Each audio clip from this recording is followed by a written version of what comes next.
Od početka 2025. godine u Srbiji su 3 žene stradale od ruku njihovih sinova. Zajedničko je i to što su osumnjičeni za ubistvo imali psihičke probleme. O ubistvima i nasilju nad roditeljima za jutarnji program govore Vesna Stanojević, koordinatorka Sigurne kuće, i Brankica Janković, poverenica za zaštitu ravnopravnosti. Dobro jutro, hvala što ste izdvojili vreme za jutarnji program RTS-a. Dobro jutro, hvala i vam. Gospođo Stanojević, zašto deca sve češće dižu ruke na svoje roditelje? Je to teško pitanje sada da krenemo? Teško je odgovoriti na to pitanje, ali sa druge strane ovo nije, ova 3 slučaja su prosto se desilo da su sva 3 vezana za ubistvo roditelja. Ali mi to imamo svake godine, samo ne naravno u ovolikom broju. Tako da je ovo slučaj, zapravo ovo što se dešava ove godine malo neobično i sve nas je zateklo. Jer prvo je to bilo u Srbobranu, pa posle u Beogradu, pa u Novom Sadu.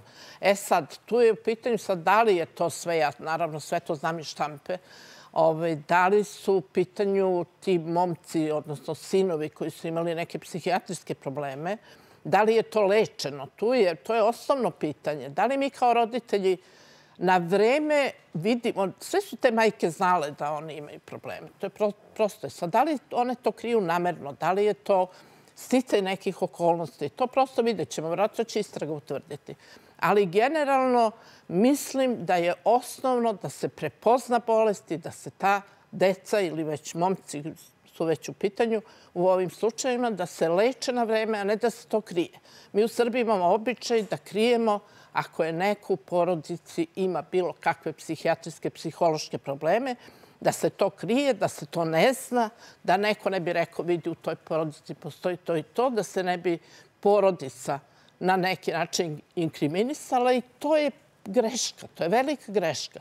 A ja mogu da vam kažem kroz primere koje mi imamo gde nije došlo do ubistva, nego gde žene dođu da se žale na svoje sinove ili ćerke, ima tu naravno i ćerke, da se žale i kad im se predloži, pošto oni maltretiraju u njenom stanu, da pokrene bilo koji postupak za iseljenje njegovih stana, za odvajanje, nijedna nikad nije pokrenula postupak. Nijedna majka nije htjela da iseli svog sina. Tako da su to neke naše priče koje, nažalost, dovode do ovakve situacije.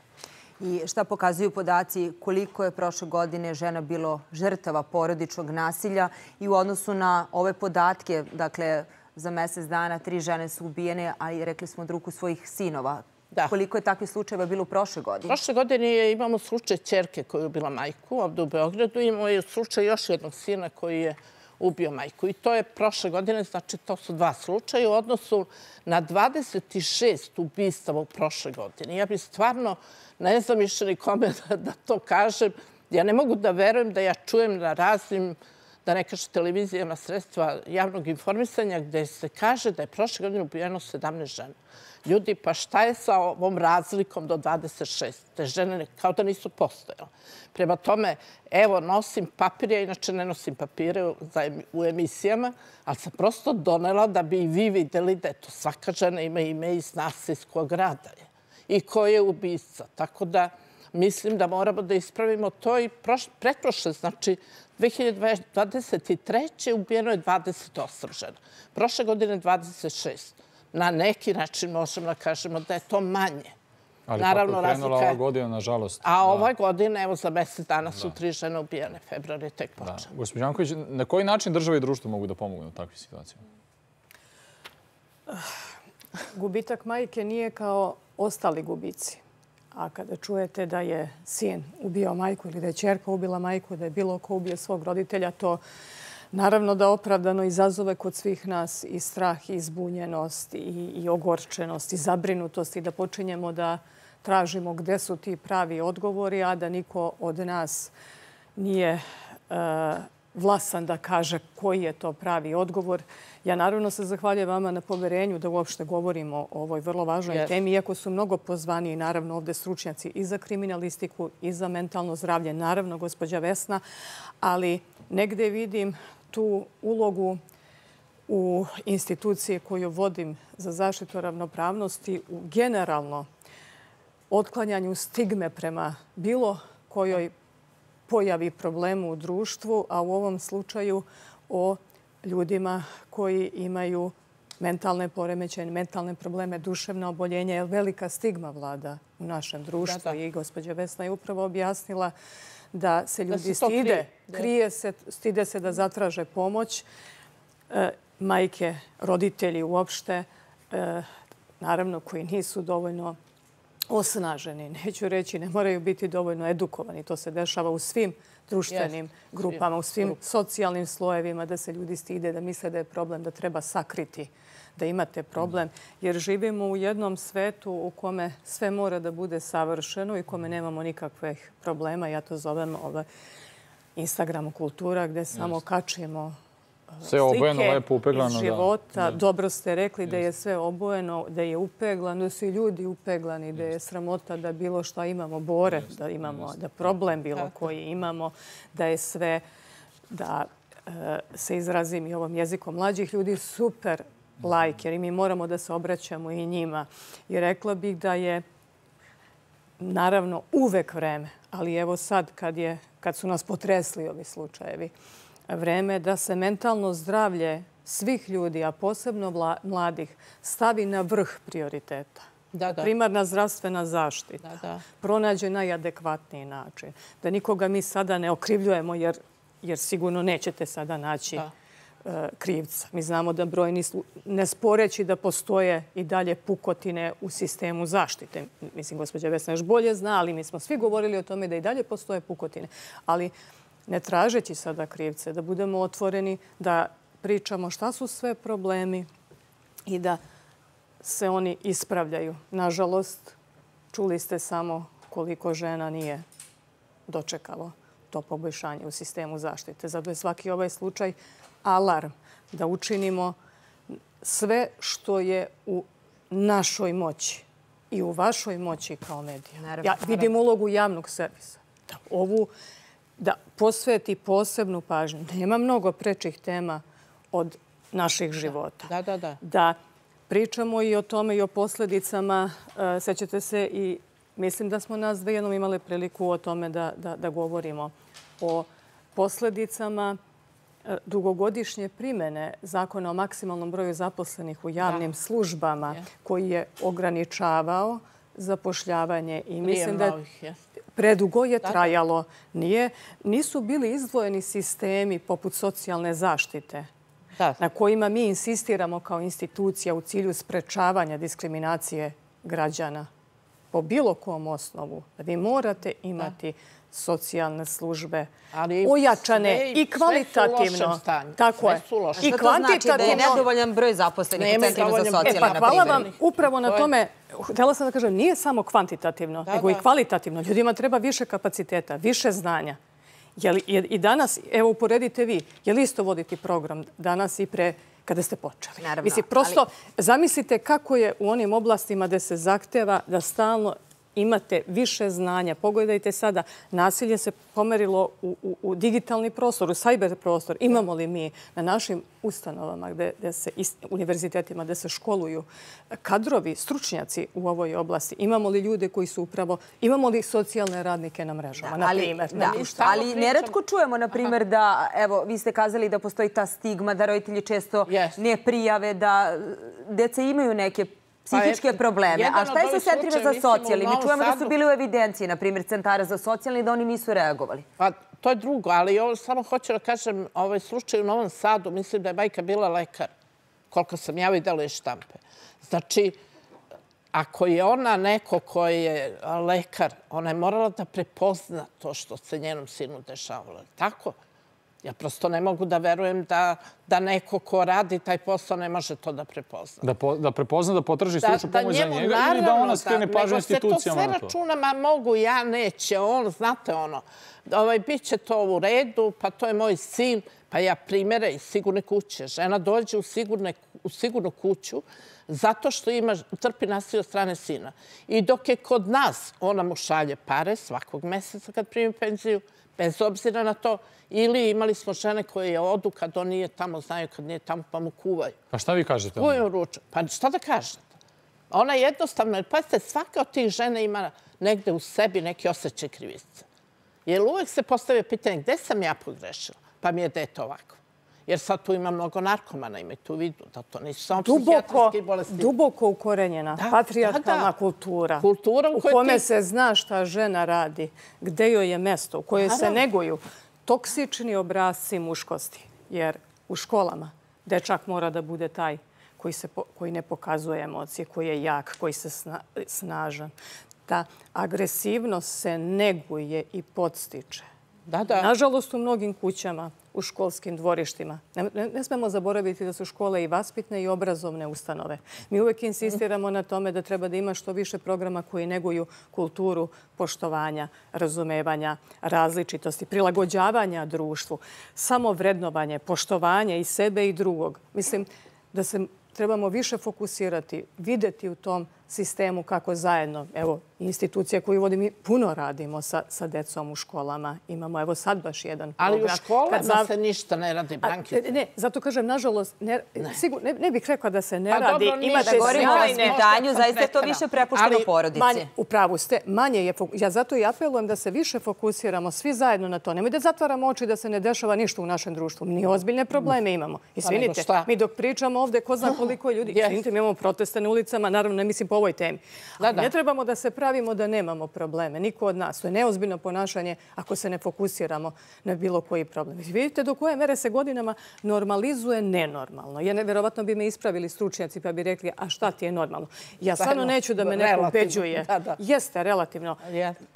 Gospođo Vesna, jeste relativno. Ali znate šta? Ima nekih stvari zaista ne treba niko da nam kaže da nešto nije normalno ako svi znamo da nije normalno. Normalno da se pobijemo ovde zbog toga da bismo opsenili prostotu jer će to da podigne gledanost. Dozvolite da ima nekih stvari koje moramo zajedno ovde, svi društveni akteri. Nema nikoga ko nije odgovoran za stvaranje jedne nenormalne zaista. Ali Brankice, mi to pričamo godinama. I šta se promenilo? Ništa.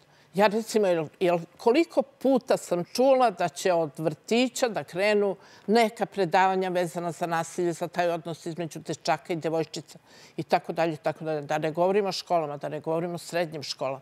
I šta se promenilo? Šta je uvedeno? Imamo samo profesore... Ima tih nekih programa. Ima mnogo profesora koji imaju razumevanje i koji to uvode u razne predmete kao što ne znam već šta sve tu postoji i to je super. Ali zato to nije nešto što je predmet u nastavi. Nikada nisu ojačani kapaciteti oni koji drže građansko vaspitanje. Emocionalna inteligencija. Zamislite da je još ukinuto Ustav i prava građana. Pa to je za mene tek bio šok kada sam to vidjela.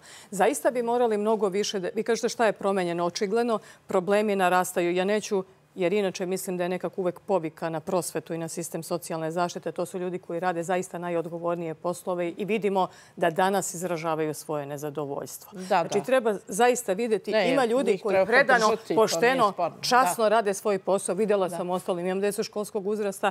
Vidim da mnogi rade, ali sam i saglasna sa vama da nažalost to nije sistemski uvedeno, nego je na pojedincima, na nekakvim zapravo ličnim entuzijazmima. I vi danas vidite, imamo prepametnu decu, mlade ljude. Ponosimo se kako oni analiziraju stvari i pojave. To treba da bude normalno. To treba da se promoviše. To treba da bude zadatak, a mediji da nam u tome pomognu. Da se te vrste ponašanja negde postanu standard, da to bude naša vrednost, da resetujemo. Ali vidite onda da godinama unazad neka druga vrsta ponašanja interesuje. Se glorifikuje. Čekajte, ali treba da se predamo? Da neće neko da dođe sa istoka i zapada da reši naš problem. Sigurno nećemo da se predamo. Ali zašto to društvo interesuje onda? Evo, ako pričate televiziju, gledanost ti to pokazuje, odnosno gledanost pokazuje da to ljudi interesuje. Jeste, jel to sigurno ne može... Ne, znači, ne treba ići onda u tom pravcu. Ne treba da idemo. Izvinite, ja kad sam bila mala, znate šta je bio obrazovni program RTS-a? Pa mi smo tamo se... Naravno, nije bilo drugih atrakcija. Neću glorifikovati sada da kažem gledaju ova 50+, pa njoj sve bilo dobro kad je bila mlada, tačno. Ali ovako, i tad smo mi imali probleme, ali su tadašnji uslovi zahtevali tada neke znanje, alata, stručnjaka. Danas su drugi. Ajde da vidimo koji su. Niko od nas nije najpametniji. Evo, ja kad završim ovde sa vama, idem u kuću Jevrema Grujića da smo postavili izložbu velikanke srpske kulture. I tu razgovaramo. Danas nam dolazi svake nedelje po jedna grupa dece iz srednjih škola. I onda upravo razgovaramo kako oni danas doživljavaju šta je to pravi muškarac, pravi, mislim, naravno, znaci navoda. Šta je to prihvatljivo ponašanje za dečake, šta za devojčice, šta je to što društvo vrednuje, zbog čega se osjećaju neprijatno, šta im je teško, kada ih grupa odbacuje, isključuje, kada ih stigmatizuje, šta su to ponašanja koje su prihvatljiva u grupi. Pa onda, ja kažem, mislim, možemo, imamo mi kapaciteta. Evo, svako od nas da učini po nešto, malo po malo, svako odeljenje, svaka grupa neka prođe nešto tako, da razgovaramo o tome.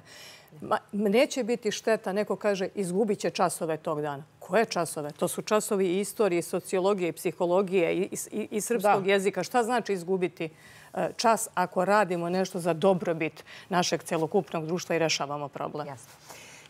Hajde da se vratimo na pre svega i uticaj medija, ali i koordinaciju svih institucija koje su uključene u sprečavanje porodičnog nasilja.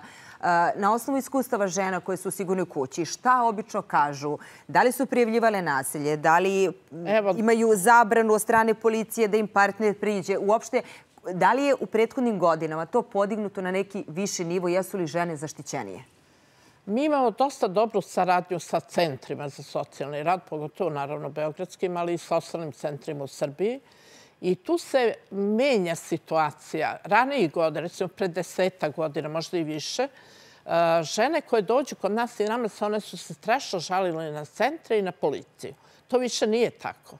Sad žene dođu sa pričom da su u centru naišle na razumevanje. Mi sarađujemo s centrima kad je prijem žena u sigurnoj kući u pitanju. I u principu sve vreme njenog boravka mi imamo tu saradnju uzajamnu gde se centri interesuju za ženu koju su poslali u sigurnu kuću. Naravno, sve što treba da je se obezbedi, obezbeđuje se te jednokratne materijalne pomoći i da ne pričam šta sve. I to je mnogo bolje nego što je bilo ranije. Kad je policija u pitanju, ista je priča bila. Ranije, žena koja dođe, a prošla je kroz neki oblik saradnje sa policijom, to su bile sve najgore priče, najgore moguće. Ostalom, ja iz sopstvenog iskustva mogu da vam kažem, kad sam jedne godine davno, pre jedno 20 godina, obavestila policiju da žena drži dete koje će da baci sa terase i da je muž tuče. Meni kaže policajac, pa tuče mi ja moju, pa šta? To je bilo, ali to nije više tako. Prosto moramo da budemo realni. Sad je situacija potpuno drugačija. Policija je prošla razne edukacije, još uvek ima, što kažu u svakom žitu ima kukolja, još uvek ima policajaca koji nemaju baš razumevanja. Ali ne treba da budu u tom. Treba da rade oni koji su senzibilisani i prošli obuku. Prošle su te razne obuke i tako dalje, ali dobro, uvek ima nekoga koji ima neko svoje mišljenje.